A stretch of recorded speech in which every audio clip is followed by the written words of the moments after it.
Hello everyone, this is Lipika Jain here, and today we are going to begin with another part of transformation of sentences, which is called compound sentences and complex sentences. तो सबसे पहले हम revise करेंगे कि हमने clauses के बारे में अपने पिछले सेशन में क्या पढ़ा था। तो क्लॉजेस क्या होते हैं? क्लॉजेस अपने आप में एक कंप्लीट सेंटेंस होता है जिसके अंदर सब्जेक्ट एंड प्रेडिकेट होता है। सब्जेक्ट होता है वो जो काम करता है एंड जो वो काम करता है वो क्या होता है हमारा ऑब्जेक्ट। तो ये होते हैं हमारे क्लॉजेस। फिर हमने क्लॉजेस के टाइप्स भी पढ़े थे, independent clause and dependent clause. Independent clause वो वाला क्लॉज होता है जिसको किसी के ऊपर डिपेंड रहने की जरूरत नहीं होती है, वो अपने आप में एक कंप्लीट सेंटेंस होता है। बट जब हम इंडिपेंडेंट क्लॉज की बात करते हैं वो सेंटेंस पूरा नहीं होता है, उसको नेक्स्ट सेंटेंस चाहिए होता है, उसको इंडिपेंडेंट सेंटेंस चाहिए होता है अपने आप को पूरा करने के लिए।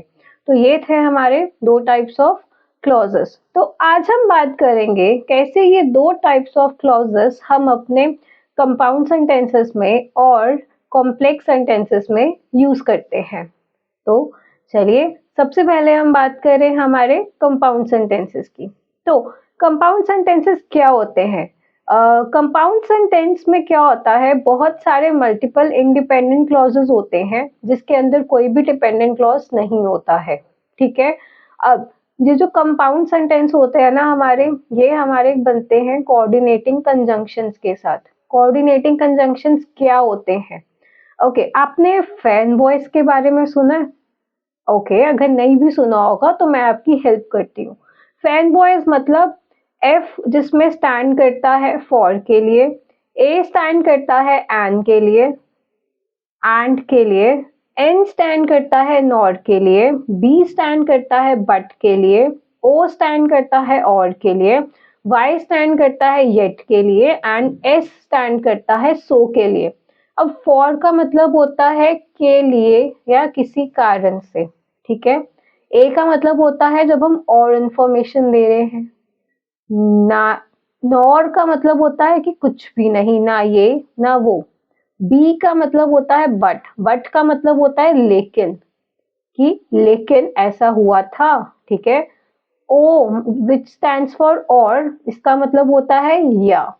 फिर आता है वाई, येट, जिसका मतलब होता है अभी तक, कि अभी तक ये काम नहीं हुआ है। फिर हमारे पास आता है एस, जिसको हम कहते हैं सो। सो का मतलब होता है इसीलिए, जब हम कारण दे रहे होते हैं। ठीक है।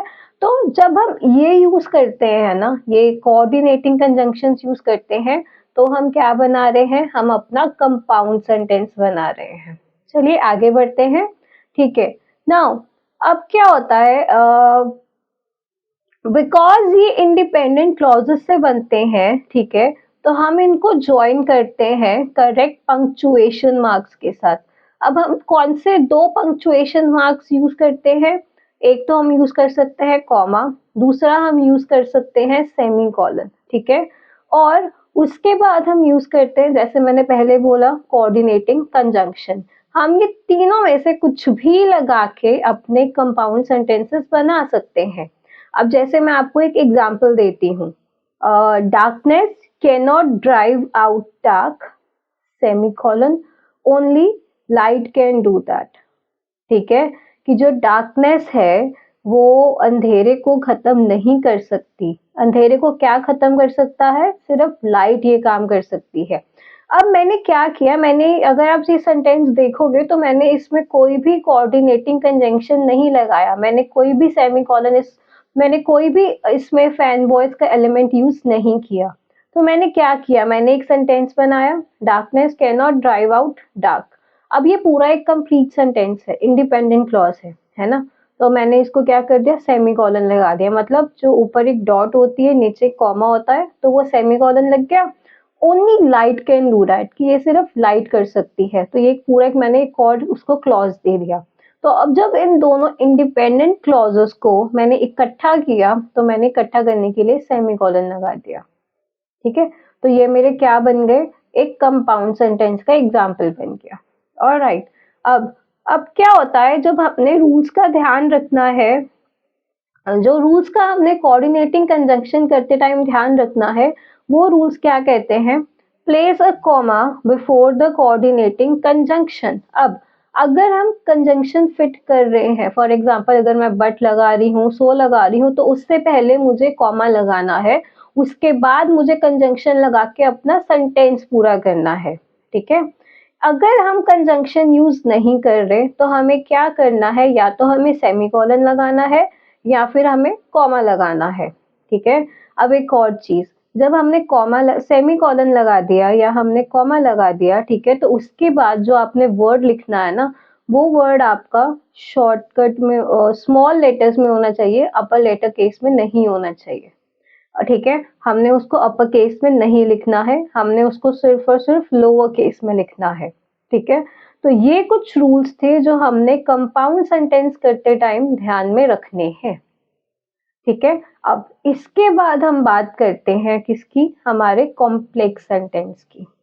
ये बहुत इंटरेस्टिंग टॉपिक है complex sentence. I personally really like this concept a lot. तो चलिए आज अब हम बात करते हैं हमारे कॉम्प्लेक्स सेंटेंसेस की। नाउ अब कॉम्प्लेक्स सेंटेंस में क्या होता है? इसमें हमारे दो अलग अलग क्लॉजेज होते हैं। एक हमारा क्लॉज होता है इंडिपेंडेंट क्लॉज और एक हमारा क्लॉज होता है डिपेंडेंट क्लॉज, ठीक है?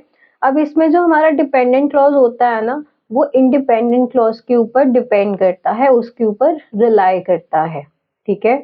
अब जो डिपेंडेंट क्लॉज होता है ना, वो हमेशा if, when, where, as soon as, because ऐसे कंजंक्शंस के साथ शुरू होते हैं, ठीक है? तो अगर आपको सेंटेंस में दिखे कि ये वाला कंजंक्शन मुझे गिवन है, दैट मीन्स वो मेरा क्या है? डिपेंडेंट क्लॉज है। अब ये जो मैंने आपको कंजंक्शंस के नाम बोले हैं, जो मैं दोबारा रिपीट करने लगी हूँ, if, when, as, while, as soon as, because, where, ये कौन से कंजंक्शंस हैं? इनको हम कहते हैं सबऑर्डिनेटिंग कंजंक्शंस, बिकॉज ये इंडिपेंडेंट क्लॉज ये इंडिपेंडेंट क्लॉज की मदद से एक पूरा डिपेंडेंट क्लॉज को हेल्प करते हैं पूरे कंप्लीट मीनिंग के लिए, ठीक है? फिर हमारे पास आते हैं कि कॉम्प्लेक्स सेंटेंस में begin with independent clause followed by a dependent clause, ठीक है? जो हमारा कॉम्प्लेक्स सेंटेंस होता है ना, वो इंडिपेंडेंट क्लॉज से शुरू हो सकता है, जिसके बाद मेरा क्या आएगा? एक डिपेंडेंट क्लॉज आएगा। For example, people won't have time for you, ठीक है? People won't have time for you if you are always angry or complaining। अब इसमें मेरा एक इंडिपेंडेंट क्लॉज था। इंडिपेंडेंट क्लॉज कौन सा है? People won't have time for you, कि लोगों के पास तुम्हारे लिए टाइम नहीं होगा। If, अगर, अगर तुम हमेशा गुस्सा करते रहोगे और कंप्लेन मतलब शिकायतें करते रहोगे, ठीक है? अब ये मेरा क्या बन गया? कॉम्प्लेक्स सेंटेंस बन गया, ठीक है? If you are always angry और कंप्लेनिंग, ये मेरा है डिपेंडेंट क्लॉज। ये किस पे डिपेंड करता है? People won't have time for you, ठीक है? अब इसको हम और किस तरीके से लिख सकते हैं? पहले मैंने क्या किया? मैंने अपना इंडिपेंडेंट क्लॉज पहले रखा, उसके बाद मैंने इफ लगा के अपना डिपेंडेंट क्लॉज बना दिया। अब मैं क्या करूंगी? मैं इसको इस तरीके से बोलूंगी, if you are always angry और complaining, comma, people won't have time for you. अब मैंने क्या किया? मैंने अपना जो डिपेंडेंट क्लॉज था उसको पहले रख दिया, ठीक है?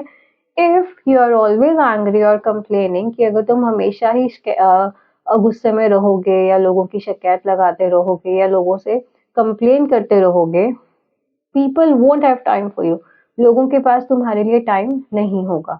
अब जब मैंने अपना डिपेंडेंट क्लॉज पहले रख दिया ना, तो मैंने क्या किया? मैंने कॉमा लगाया जब मेरा वो क्लॉज खत्म हुआ, उसके बाद मैंने अपना इंडिपेंडेंट क्लॉज रख दिया। तो हमने इस चीज का ध्यान रखना है कि अगर हम अपना डिपेंडेंट क्लॉज वाला सेंटेंस पहले लिख रहे हैं, तो वो जब खत्म होगा हमने वहां पे कॉमा लगाना है और उसके बाद हमने अपना इंडिपेंडेंट क्लॉज रख देना है। दैट मीन्स वो सेंटेंस जिसके ऊपर डिपेंडेंट क्लॉज डिपेंड करता है, ठीक है? अब इसका एक और एग्जाम्पल मैं देती हूँ। As soon as my brother picks me up, comma, I will be on my way. मतलब कि जैसे ही मेरा भाई मुझे पिक कर लेगा गाड़ी में या बाइक पे, मैं अपने रास्ते चल पड़ूंगा, जहां मुझे जाना है मैं वहां पहुंचने के लिए रेडी हो जाऊंगा। ठीक है, सो अब मैंने इसमें अगेन एज सुन एज मेरा सबऑर्डिनेटिंग कंजंक्शन है, सो जैसे ही मेरा भाई मुझे पिक करेगा, मैंने कॉमा लगाया बिकॉज अगेन मेरा डिपेंडेंट क्लॉज पहले आ गया, comma I will be on my way, कि मैं अपने रास्ते पे चल पड़ूंगा। अब इसको और मैं किस तरीके से लिख सकती हूँ, I will be on my way, कि मैं अपने रास्ते पे रहूँगा, आ जाऊँगा जैसे ही मेरा भाई मुझे पिक कर लेगा। ठीक है, as soon as my brother picks me up. अब जब मैंने अपना इंडिपेंडेंट क्लॉज पहले लिख दिया तो मैं कॉमा नहीं लगाऊंगी, मैं एज सुन एज लिख के अपना डिपेंडेंट क्लॉज वाला सेंटेंस लिख दूंगी। तो इस तरीके से हमने अपने क्या बनाने हैं, compound sentences and complex sentences. हमने कॉमाज एंड अब कॉमाज और सेमी कॉलन्स का बहुत ज़्यादा ध्यान रखना है कि हमने कहाँ फिट करने हैं एंड कहाँ नहीं। ठीक है, मैं कॉम्प्लेक्स सेंटेंसेस में अगेन रिकॉल कर रही हूँ, जब हमने सबऑर्डिनेटिंग कंजंक्शन वाला सेंटेंस पहले लगाना है तो जब वो सेंटेंस खत्म होगा, दैट मीन्स डिपेंडेंट क्लॉज खत्म होगा, हमने कॉमा लगा के अपना इंडिपेंडेंट क्लॉज लगाना है। ठीक है, कॉमा लगाना है। अगर हमने इंडिपेंडेंट क्लॉज पहले लिखना है, ठीक है, और बाद में हमने अपना subordinating conjunction that means as soon as वाला या बिकॉज वाला या ऐसा कोई सेंटेंस रखना है तो कॉमा नहीं लगाना है। ठीक है, so that was all from my side for transformation of sentences.